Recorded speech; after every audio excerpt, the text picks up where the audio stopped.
Hi, hello, welcome back to another RuPaul's Drag Race video. So, hi. Today, I will be talking about All Stars 5. Now, I'm gonna level. I already knew the All Stars 5 cast because I kind of felt like it would be unavoidable. And most of the people who were on it I have been spoiled about since I initially found out who they were. Like, I just looked up when I knew All Stars had started filming. I was like, hey, who are the cast? Found out, and I was like, great. So now I can avoid everything else. So the big reveal wasn't anything dramatic. I was kind of hoping maybe I'd gotten someone wrong, but I didn't. I got all 10 of them right. So I was just kind of interested to see what their entrance looks were, which are also now their promo looks, because sadly they were meant to film the promo last year and they ended up delaying it till this year, and then COVID happened, so they didn't get a chance to film the promo, which is it. Obviously, it's like no one's fault, but I just feel bad for all the Drag Race stuff happening this season, because I feel like the promo is such an important part of the show, and I feel bad that everyone on All Stars 5 didn't get to have one. I guess it's very lucky that they film all that stuff about them talking about themselves before they enter the workroom, because otherwise we'd have absolutely no Meet the Queens. Oh, the theme with all the marketing is like purple and gold, so it's kind of like the royal colours. There isn't really much left to do with All Stars when it comes to theming. They've done superheroes, royalty, the colour gold, just gold. Then they did like icy iridescence, because it aired in winter, and then I guess purple and gold. I guess great. But I guess maybe that wasn't the theme, and they were just like, you know what, we haven't got any promo, just do purple and gold. Who knows? But that happened. The sort of reveal was a bit weird because it was the entrances of the queens, but they'd edited out all of the bits in between the entrances, like them actually discussing with each other, so it felt really weird. So I think they probably should have really just kept it as, we're going to show you their entrances, and just not edit it. Especially as the episode airs in less than a month anyway. So, I don't know, it was really weird. I didn't really get that. I felt like, why would you go to the effort of having to do more editing? Just air the first 10 minutes, okay? Great. There is also something that I didn't know until the trailer came out, is the All Stars rules are finally changing. After 3 seasons of Lip Sync for Your Legacy, they're finally switching it up, because I think they've kind of realised that we are really sick of the same twists. Honestly, Lip Sync for Your Legacy wasn't as good as it was in All Stars 2 anyway. All Stars 3 and 4, it wasn't as good, so I will say, I'm going to put it in the titles, you would know this, I looked up exclusively. I basically found a page which had all the spoilers for All Stars 5. However, I was very lucky and I managed to notice that it said elimination order, so I blocked it out. I have no idea what the elimination order is. I just sort of scrolled to the bottom of the page and it said where the twist was. Because I just wanted to know, because I already, based on the trailer, I was like, this twist looks really weird, and I kind of want to have time to prepare myself mentally for it. So, yeah. I also know for definite one of the people who makes it to the end, because I did accidentally see it on the page when I was scrolling. However, I'm not going to say who it is. It is someone who I personally expected to make it to the end anyway, so it doesn't bother me that I know that. So, I still have no spoilers. All I know is apparently what the twist is. This could be wrong. The article I read could have been total BS, and Shea has said on Twitter that although obviously the twist has leaked, she says that there is a twist to the twist that has not leaked. So, which, again, once I get into the twist a bit later, makes sense, because I'm going to say now, I think the twist is a bit stupid. So, I'll get into the cast. I will do it in season order, because I can't remember what order they came in, like as in when they walked in. So, from season 1, OG, we have Ongina, OG Ongina. Pardon me. And she was the last one to come in, which was it was definitely a deliberate move, because we've literally been waiting for her. I can't remember, was she meant to be on All Stars 1 or was it All Stars 2? I think it was one of those. She was I can't actually remember the specifics. I think she was asked for All Stars 1 and said no. I think that might have been what happened. And then, like, every All-Stars since, she's been considered but never actually made it. And apparently she was really close to being on All-Stars 3, to the point where they actually had, on the Divas Lip Sync Live challenge, they actually had a verse for Ariana Grande, because that was the character that Ongina was going to have. We've never heard it, but apparently it does exist. So Ongina was really close to getting on to All-Stars 3, was considered for All-Stars 4, and because All-Stars 5, this isn't offensive, but it's kind of scraping the bottom of the barrel, because a lot of people are like, I don't want to go on All-Stars, you're making one like every year at this point, I just don't want to go on one. And no season 11 girls were interested, at least the ones they asked. So finally Ongina's had her moment. I love Ongina, I think she's really funny. Again, it's kind of one of those things of, I'm going to be really disappointed if she doesn't make it far, because there's been years of build-up to her being on All-Stars. So I'm really excited. Her entrance look was probably one of my favourites, if not my favourite. It was really dramatic. It looked expensive. What was her entrance line? You thought I'd never get here, I was stuck in traffic. It was one of those things. She delivered it really, like, monotone, which was a bit odd, because part of her personality, she's really funny and quirky. Ongina, I'm really excited for. These are like predictions of where I think they're going to make it. I think she'll make it to the end, or she has at least a very good chance of making it to the end. And if not, I could see her having like a storyline if she makes top 5 and she almost gets there and she doesn't. But I'll be very surprised if Ongina goes home in the first half of the season. Next, we have Jujubee. So, Jujubee is one of 2 returning All-Star contestants. This season, they didn't make a big deal of it, because obviously in season 4, they'd done the whole, Nilla and Latrice are back. And I think that also got a bit tiring of constantly having, like, twists of, oh my god, BB's back for All-Stars 3, and All-Stars are coming back for All-Stars 4. It's like, okay, can we just get the 10 queens in and not have to spend another 5 minutes on the stupid twist of people coming back? So I like how they her and Alexis just walk in just as they do, you know. I'm really excited for Jujubee. Her entrance line was one of my favourites when she said 3rd time's the charm, because it was just subtle, complete. I think a lot of people in this sort of in the entrances for this season really like got a monologue ready to go. I will say none of them were great entrance lines. I mean, in general, the entrance lines have gotten less and less original and unique as the seasons have gone on. Just sort of logically, that's going to happen. But yeah, 3rd time's the charm was really funny. And it was even funnier considering she was in the top 3 in her last 2 seasons. That was kind of shady though, because technically you were in the top 4 for All-Stars 1. So I like how she's just like, yeah, I was in top 3. Chanel, who's she? Chanel! Jujubee, her entrance look was kind of simple, but I think something that is just not going to change with Jujubee is she is a lot more real than other people. Like, that's just her style of drag. And I'm sure, I would hope that she's gotten some more over-the-top outfits for All-Stars. But also, it was a deliberate choice how she was like, yeah, in All-Stars 2, All-Stars 1, I mean, she came in looking like she worked at the mall, and now she owns the mall. I was like, okay, that's cute. Even the wig she was wearing, it just seemed a lot more sort of interesting and artistic than a lot of the wigs she wears now, which isn't like it's better than what she usually wears, but I can already see that she's putting a lot more effort into her All-Stars outfits, because she knows that she can't just wear a nice red dress that she got on the clearance rack on All-Stars.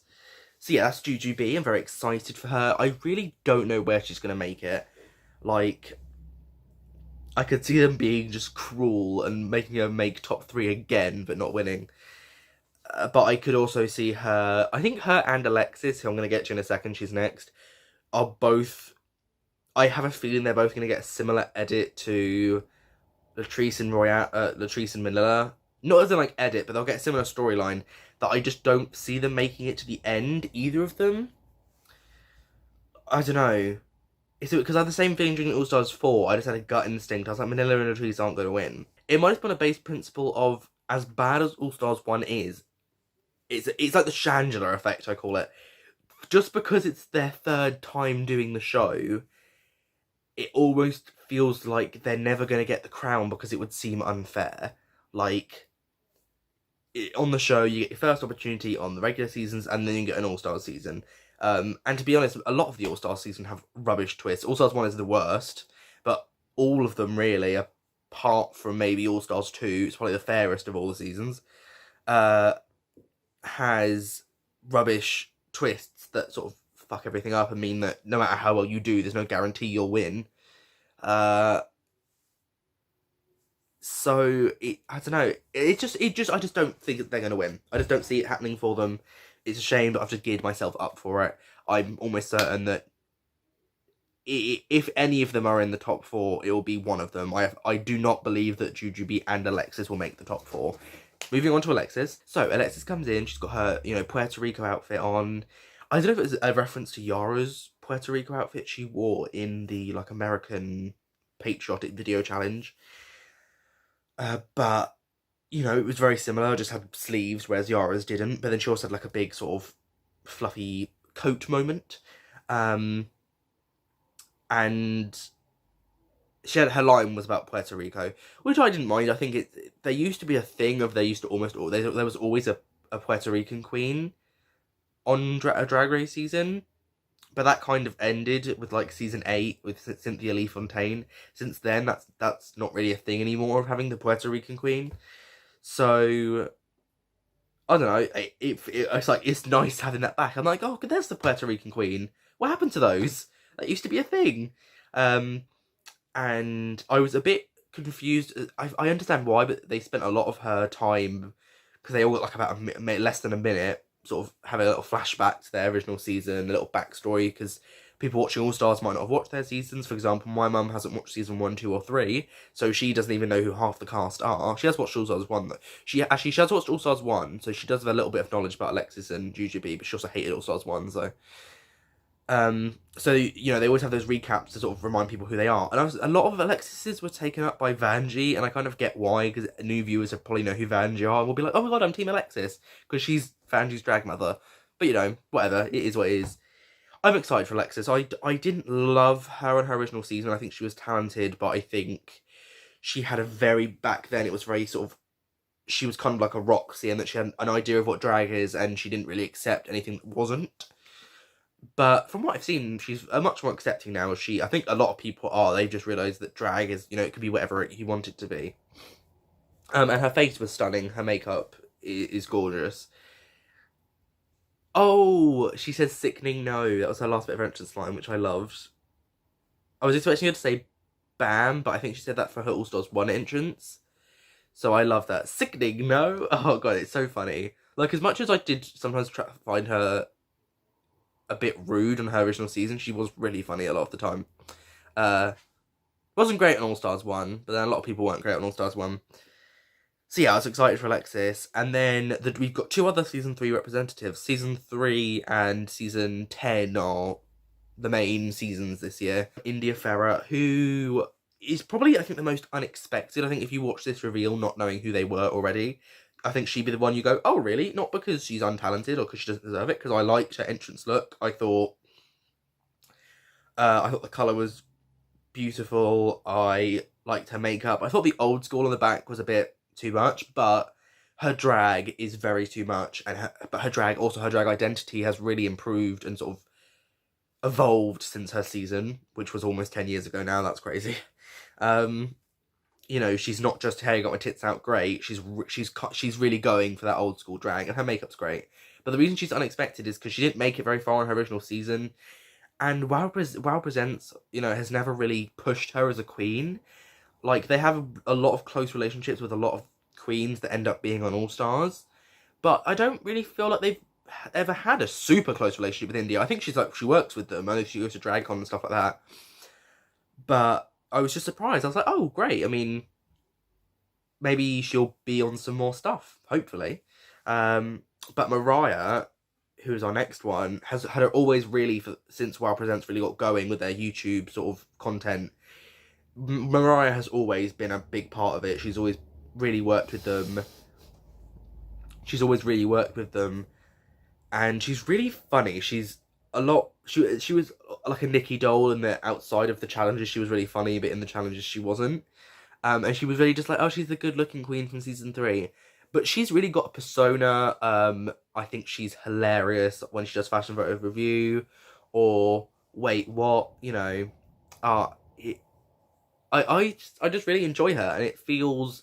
The reason I'm so excited for All Stars 5 is we're getting so many queens that we've always been waiting for. Ongina. I think everyone's always been clamouring for Jujubee to come back. I think Alexis, Mateo, again, a lot of people want all the All Stars 1 queens to come back. Mariah, I think, is one that I feel like the real hardcore fans have been clamouring for. And I'm really glad that she's here. I didn't love her entrance look. I thought her entrance line started alright in a room full of 10s. She was like, I'm always the grand prize. But that is like a connection to the ball scene, because that's where she comes from. She doesn't come from... I mean, she probably does bars now, but that's what... Not when... Like, if you watch season 3, she's like, yeah, I don't do lip-sync performances at bars and stuff. She does balls. And she also likes balls. Ha ha ha, hilarious. I didn't love her entrance look. I didn't hate it. I always saw a lot of people going, oh, Mariah. But I thought it was fine. India and Mariah are very interesting in where I think they're going to place. I'm not... This is me putting down India, but I think if you just look at, like, from the producer's point of view, I think India's the most likely to go home first. And I don't see Mariah making it a huge way either. And it's a shame because I really enjoy them. But then again, I could also see both of them pulling a Peppermint and Trinity from season 9, where they make it further than anyone thought they would. Everyone was predicting that Peppermint and Trinity would be the first ones to go home in season 9, and they made it to the top 4.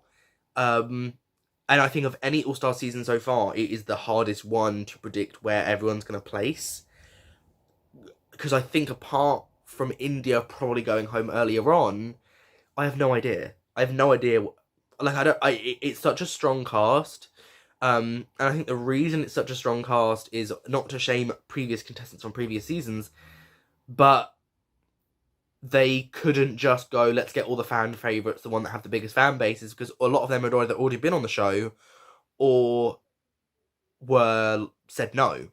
So they actually had to go and pick queens who are from older seasons who have had time to evolve and also really want to go on the show. Have always wanted to go on All Stars, like Mariah and probably India. So it's a stronger cast. Like, that's why I guess maybe them having an All-Star season every year has kind of paid off in the long run. Because it meant they ran out of people, so they had to give people like Mariah and India that sadly they wouldn't usually, because they haven't got the biggest fan bases, you know, in the white girl / white twink communities, you know. So yeah, I like that they're there. But I think it's likely they will not make it as far as other contestants, but it's not impossible. It's not impossible. Next, on to season 8. So we'll just get this over and done with. Derrick Barry. Yeah, I don't care. So she comes in wearing a Britney outfit. Wow, what a surprise. She does a reveal, then does a slide, and then half out of breath says, ooh, I did it again. So she messed up her own Britney Spears reference. Great, so she's the same she was in season 8, that's lovely. And she's said on Twitter, well, I did a Britney look because in case they send me home first, I want to make sure I did a Britney look. And I'm like... So then you haven't really evolved from Britney that much, because you're still insistent that you at least show one Britney look on the show. And I'm not saying abandon Britney, like that's how you started drag, keep doing Britney girl, do you? But I'm like, I don't think you're as detached from Britney as you're making out you are. I guess I like his outfit in confessionals.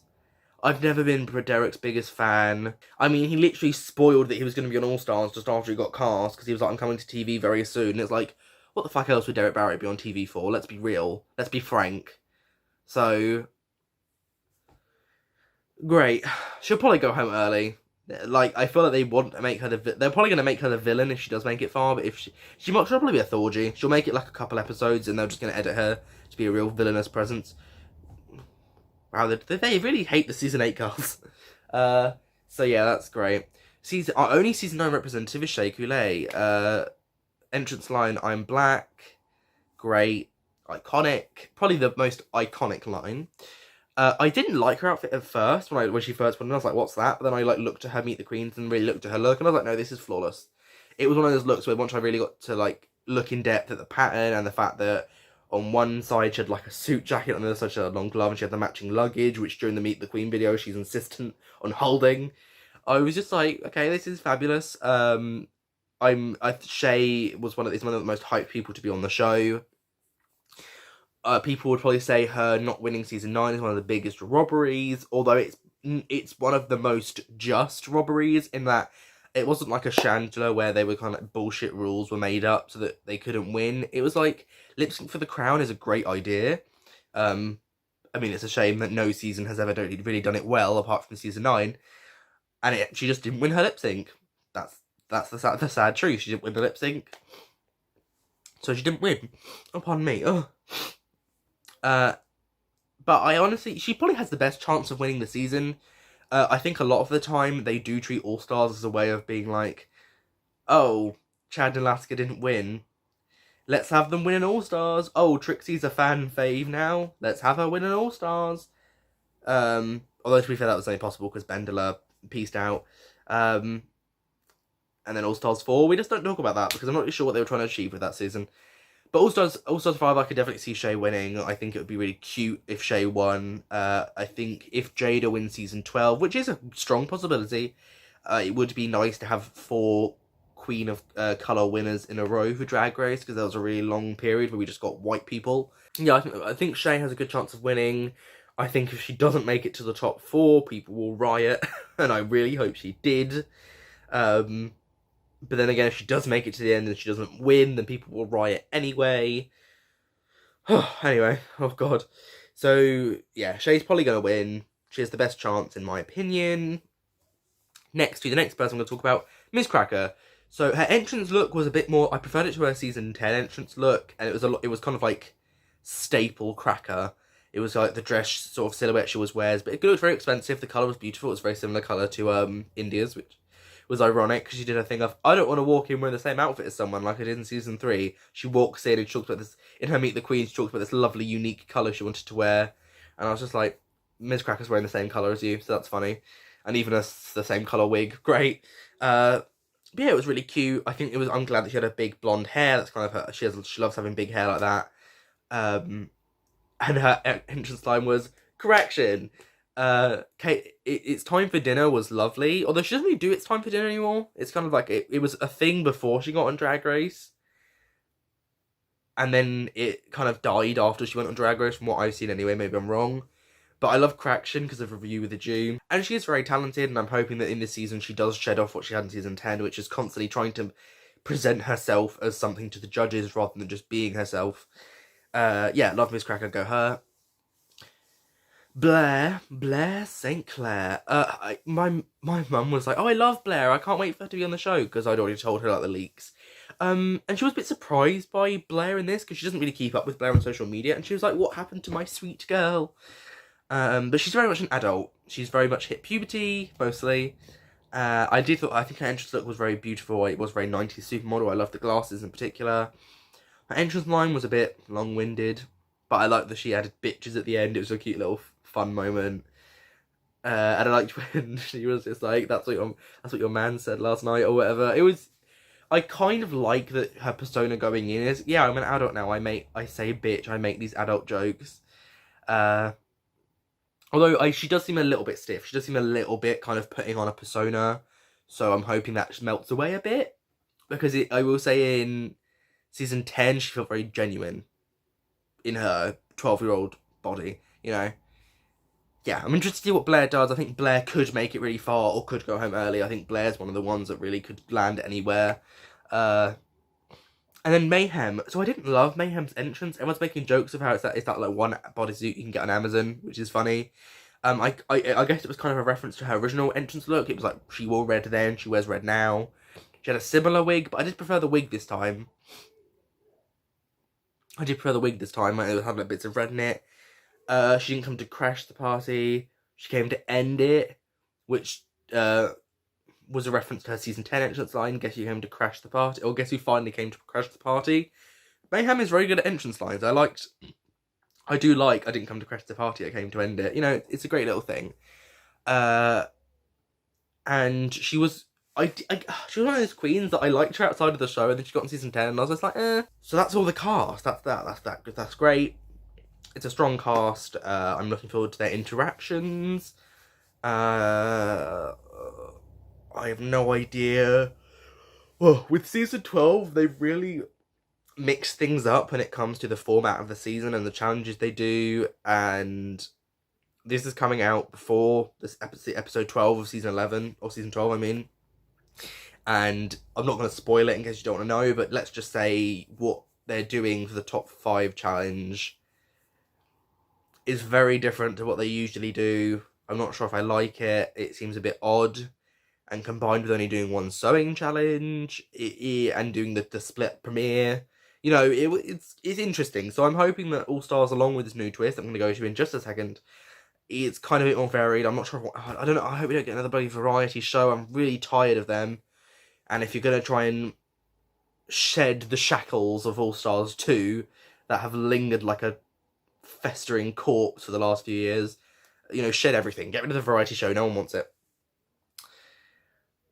I'm hoping to see that. Anyway, so what's the twist? What is the twist? Ooh. So if these are spoilers, this could be wrong, but I don't think it is. So spoilers ahead. If you don't want to go any spoilers, thank you for watching the video. Enjoy, you, love you, bye.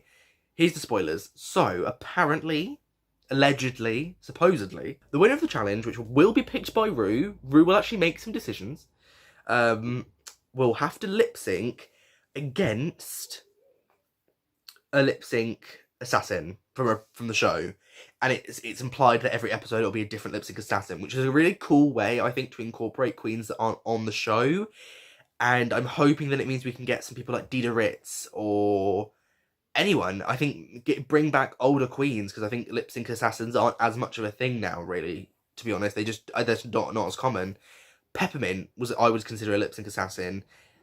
Anyone, people like that. Just bring people back and just bring anyone. Just bring people back, and that's the initial thing. So I think it's the winner of the challenge lip syncs against a lip sync assassin from a previous season of the show. Which is why in the trailer you see the bit where they like turn around and this like thing opens, like Celebrity Drag Race. So I guess they installed that. I'm like, well, we're going to use it for multiple seasons. That little sliding door. And I don't know if that's a spoiler then, because they show a lot of people, it looks like in the same position, doing the sort of turning around to see who the lip sync assassin is. So I'm guessing it'll be like, you win the challenge, you look around, there's the lip sync assassin. Who's it going to be? Will you know them? You know, the added drama, I guess. I was going to think it was the person who loses the challenge, but I've just realised if Ru's like, you're the definitive loser of the challenge, now you have to lip sync to save yourself, it's like, well, that doesn't seem right. So I think it's the winner lip syncs against the lip sync assassin. I'm assuming if the winner of the challenge wins the lip sync, they probably get to pick who goes home. It's probably standard Drag Race rules. They get to pick who goes home out of hopefully a consistent bottom 2 or bottom 3. I hope it's not just all over the place like it was in All Stars 2 and 3. But I think if the lip sync assassin wins, then rather than the challenge winner picking, I think the safe queens get to vote on who goes home.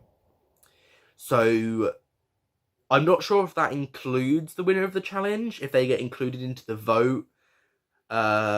Which would still probably be the fairest option, because like they still won the challenge, they should still get a chance to vote than just be excluded because they lost the lip sync.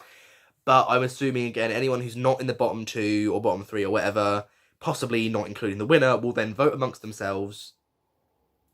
Actually, that must be including the winner, otherwise you'll get to a point where there's like one person. So yeah, probably including the winner, they get to vote who's going to go home, which is really interesting. And I wonder if a split happens, what happens then? Does Ru get the final decision? I think that'd be really interesting. I personally think the voting thing is really cool. My problem with this, and this is the twist, it's a bit convoluted. It feels a bit complicated for no reason, and I don't know. It could work. I'm not saying it's not going to. And I think it adds some stakes in that it's not just one person or this person gets to pick who goes home. the sort of decision is on how the elimination is decided. It's how, if it's a singular decision, someone gets to make a decision like a dictator, or we get a democratic, they vote. I guess that's cool. I think it's I guess it's a way of twisting it and finally changing the format without getting rid of the sort of lip sync for your legacy style that was so popular. Because now it's still the winner of the challenge gets to lip sync, and I think it's still effective if you lose a challenge. If you do badly and you land in the bottom 2 or 3, you are still basically you don't have any control over what happens to you. You don't get a chance to fight. You don't get a chance to do anything. And it's interesting how All Stars refuses to follow the ordinary rules. I think because they want to have something to market. They want to have something to push. But All Stars 3 and 4 just follow the same rules as All Stars 2. So just having a season where they lip sync for their life like normal, it still would basically be the same. But that's it. And obviously I know one of the people who makes it to the end. And that's it. I'm not sure how many episodes there are going to be. I did see like a list on that article I was reading, and it had like a list of how many wins each person gets. I didn't really see any of the names. I literally glanced past it, but I do remember that list looking quite long. So I don't think it's gonna, like, as in like it had like the names of each queen and whether they won 1 challenge or 2 challenge or whatever. It looked quite long, so I'm thinking it will probably be another 10 episode season rather than 8. And that's what makes me doubt if maybe I am wrong and maybe it is the loser, or if there's 2 winners. I don't know. But all I know is that there's the thing about lip sync assassins who aren't they aren't contestants on the show. However, their responsibility is to lip sync for some money. Hopefully they get some money if they win. The lip sync assassins should get something. That'd be nice.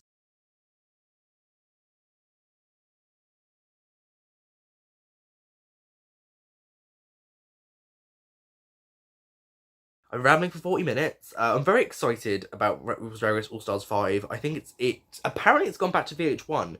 So I didn't know what was going to happen in the UK. Because if you didn't know, in the UK, All Stars 3 and 4 aired on Comedy Central, like the same time it aired in America. So it was like late. It was like really late at night, like really early in the morning. It was really weird. So I'd like record it and watch it the next day, basically. That's how it worked. And they did just add All Stars 4 of RuPaul's Drag Race to Netflix not too long ago. I'm hoping that All Stars 5 is on Netflix because I think they have a much better system. It doesn't really affect me. Like, if I watch All Stars on Comedy Central, it's the same as watching it on Netflix. I just record it and watch it in the morning. But I don't know. I just don't understand why now that RuPaul's Celebrity Drag Race is on Netflix as well. I'm not sure why Netflix hasn't just secured that deal. But anyway, in America, the decision was announced early this year that were moving All Stars to Showtime rather than VH1. And Showtime is not it's not a cable channel. From what I know, you have to buy it's a channel you have to pay for. You have to buy like a package and it comes with that channel. Like in the UK, like the Sky Movies and stuff. So people were really pissed. They were like, wait, so now I have to also, for weeks on end, pay for Showtime just so I can watch this one show, because face it, I'm not going to watch anything else because everything on Showtime's crap. But apparently in the trailer they just released for All Stars 4, it was like coming to VH1, and it's like, I wonder if maybe the VH1 actually saw the uproar and were like, oh, shit, okay, guess we'll put it on VH1 because no one wants it to be on Showtime.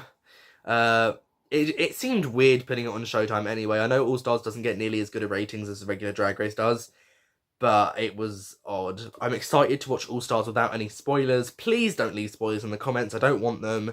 I'm barely managing to avoid them on online social media as it is.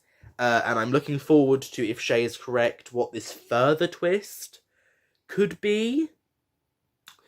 I'm not sure if maybe Shea hasn't seen the extent of the twists, because I don't know how you could add an even twistier twist to that. But yeah, so I hope you enjoyed. If you did, like, subscribe. If you didn't, hit the bell. Bye bye.